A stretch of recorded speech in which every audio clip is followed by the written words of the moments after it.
Bagaimana ku kan bernyanyi tentang kasih cintamu.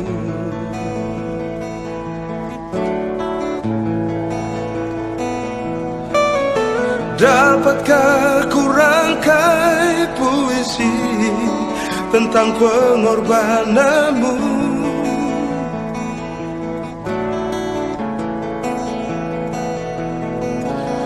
Duri yang pedih menggantikan mahkota kemuliaan-Mu, Tuhan. Karena diriku yang berdosa, nyawa Kau serahkan.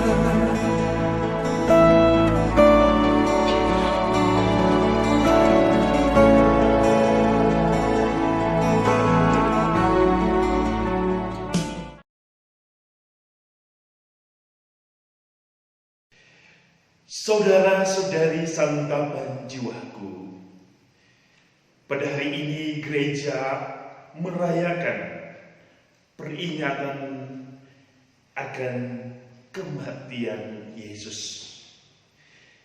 Dalam perayaan Jumat Agung, kita semua merenungkan bagaimana kesengsaraan, bagaimana kematian, bagaimana kita melihat, bagaimana kita menyaksikan satu peristiwa yang sangat luar biasa, di mana Allah harus menderita, Allah harus memberikan dirinya bagi dunia hanya untuk satu tujuan: pemulihan relasi manusia dengan Allah dalam keselamatan.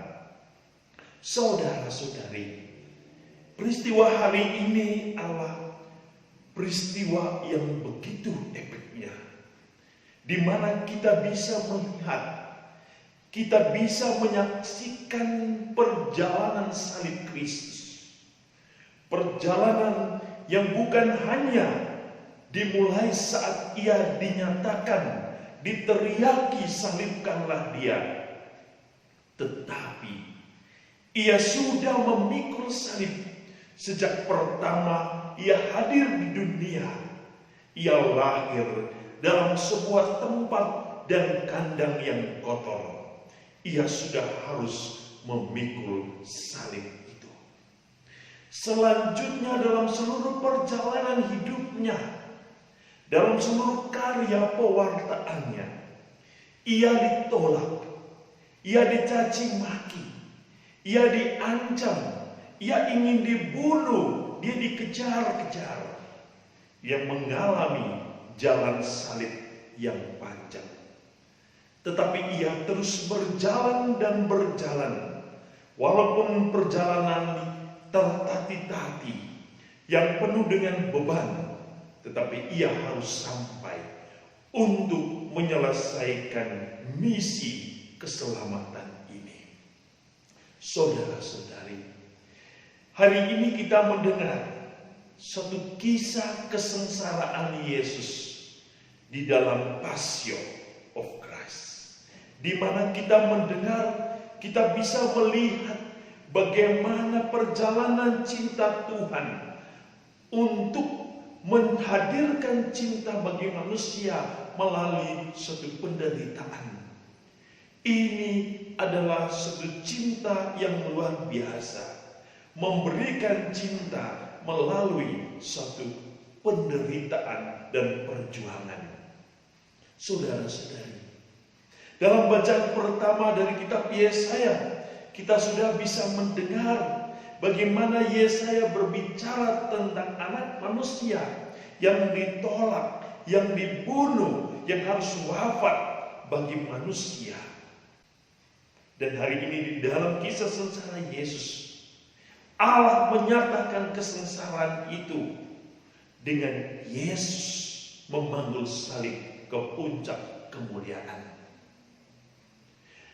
Dengan kematian Yesus di kayu salib, kita selalu diingatkan dalam setiap peristiwa hidup kita ketika kita memulai doa, ketika kita menutup doa dengan tanda salib Bapa, Putra, dan Roh Kudus, kita diingatkan bahwa setiap kali kita menggunakan salib, kita telah menghadirkan Allah Tritunggal yang Maha Kudus di dalam kehidupan kita. Kita membiarkan Allah Tritunggal Maha Kudus untuk bekerja di dalam hidup kita, membiarkan kehadiran Allah Tritunggal dalam kehidupan kita, agar Allah Tritunggal yang Maha Kudus itu akan terus bersaksi tentang kebenaran, membimbing menuntun kita untuk mencapai keselamatan yang telah dinyatakan Allah melalui putranya. Saudara-saudari, kalau kita mendengar kisah hari ini, ketika Pilatus, seorang kaisar Romawi yang begitu penuh dengan keraguan ingin menghakimi Yesus, kita melihat beberapa kali Pilatus keluar masuk dan keluar masuk. Ada keraguan di dalam diri Pilatus. Mengapa? Ketika Pilatus mengatakan, "Ecce homo, lihatlah manusia ini." Sesungguhnya dalam hati kecil seorang Pilatus, ia tahu siapakah manusia ini yang akan ia hakimi. Ia tahu bahwa Yesus adalah kebenaran yang datang dari Allah. Ia tahu bahwa manusia ini adalah manusia yang penuh kejujuran, yang telah menyatakan kejujuran kepada orang lain. Ia tahu manusia ini adalah orang yang benar melalui setiap tindakan hidupnya, melalui perkataannya. Ia tahu siapa Yesus, tetapi ia kalah oleh kekuasaan. Ia takut kehilangan kekuasaan. Saudara-saudari, apa yang mau kita petik dalam perayaan Jumat Agung, kisah kesengsaraan Yesus? Yang pertama adalah ketaatan. Yesus taat kepada Bapa sampai menyelesaikan misi keselamatan. Ia tidak meninggalkan salib. Ia tidak melarikan diri dari salib, walaupun ia bisa melakukan karena ia adalah Allah. Namun demi keselamatan manusia, ia setia dan taat kepada Bapa. Pada poin ini, sebagai pengikut Tuhan, kita juga harus siap untuk setia dan taat dalam setiap peristiwa hidup kita, teristimewa peristiwa-peristiwa yang sering mengguncang iman kita. Kita dituntut untuk tetap setia dalam peristiwa-peristiwa hidup ini, bahwa Allah tidak pernah meninggalkan siapapun, walaupun kita memikul atau memanggul salib-salib berat dalam hidup. Karena di akhir dari semua itu, Allah akan menyatakan kemuliaan bagi orang yang taat dan setia kepadanya. Yang berikut, kita diajarkan oleh Yesus bahwa sampai titik darah penghabisan pun, sampai akhir hidup kita pun, kebajikan-kebajikan Allah harus terus dinyatakan, diwartakan di dalam kehidupan iman kita. Sebelum Yesus mengembuskan nafasnya, ia masih menunjukkan kerahiman akan ilahi Allah dengan mengampuni orang-orang yang datang menghakiminya. Dan salah satu pengampunan yang begitu populer dalam kisah ini adalah pengampunan seseorang yang disalibkan bersamanya. Saudara-saudari, Allah tidak berhenti untuk menabur kebaikan. Demikian pun sebagai pengikut Tuhan, benih-benih kebaikan Allah harus terus ditaburkan. Kapanpun, dimanapun, dalam situasi apapun, dalam golongan apapun, ketika usia apapun, benih-benih kebaikan, kebajikan, dan cinta Allah harus terus ditaburkan, bahkan sampai akhir kehidupan kita. Yang berikut, Yesus mengajarkan kita tentang kepasrahan. Eli, Eli, lama sabachthani. Allahku, ya Allahku, mengapa engkau meninggalkan aku? Bahkan pada peristiwa ini, Yesus pun sebagai seorang manusia merasakan penderitaan, sakit, pedih.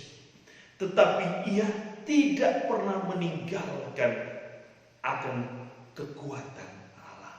Ia masih ingat akan Bapa yang telah mengutus. Sikap kepasrahan kepada Bapa, penyerahan diri secara total kepada Bapa. Biarlah Bapa yang memberi, Bapa yang menyatakan.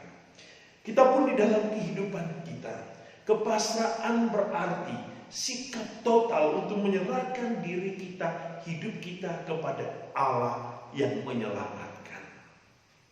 Dan hari ini pun di dalam kisah di mana kita mendengar dalam seluruh bacaan-bacaan hari ini, Ibrani mengatakan dia adalah imam agung.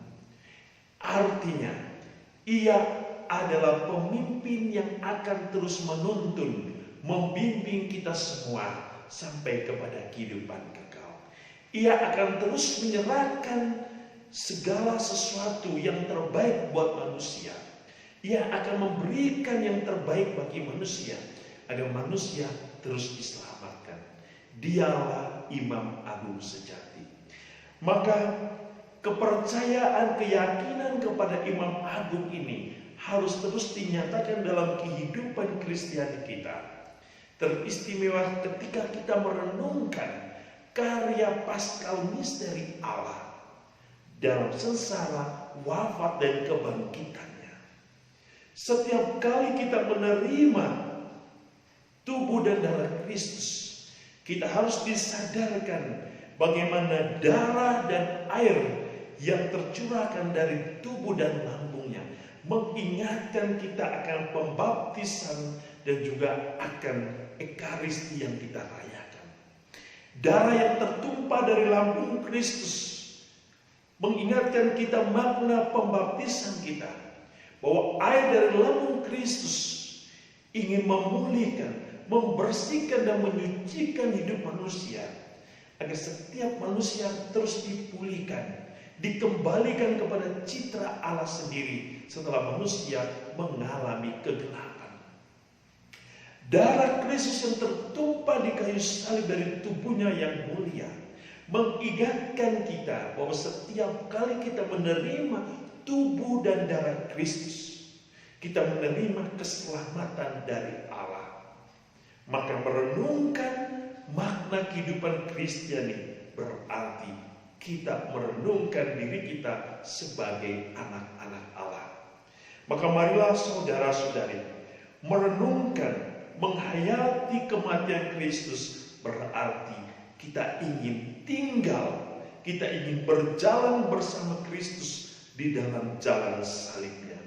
Semoga hari ini dalam perayaan sengsara Kristus, perayaan kematian Kristus, kita semakin menyadari bahwa keselamatan sejati dan satu-satunya keselamatan hanya diberikan oleh Allah melalui Kristus.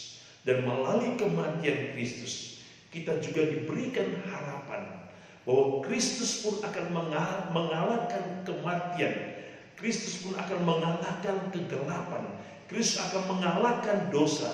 Dan Kristus akan terus hadir dalam kehidupan kita untuk menjaga kita dari segala kekuatan kegelapan iblis, kekuatan kegelapan dunia.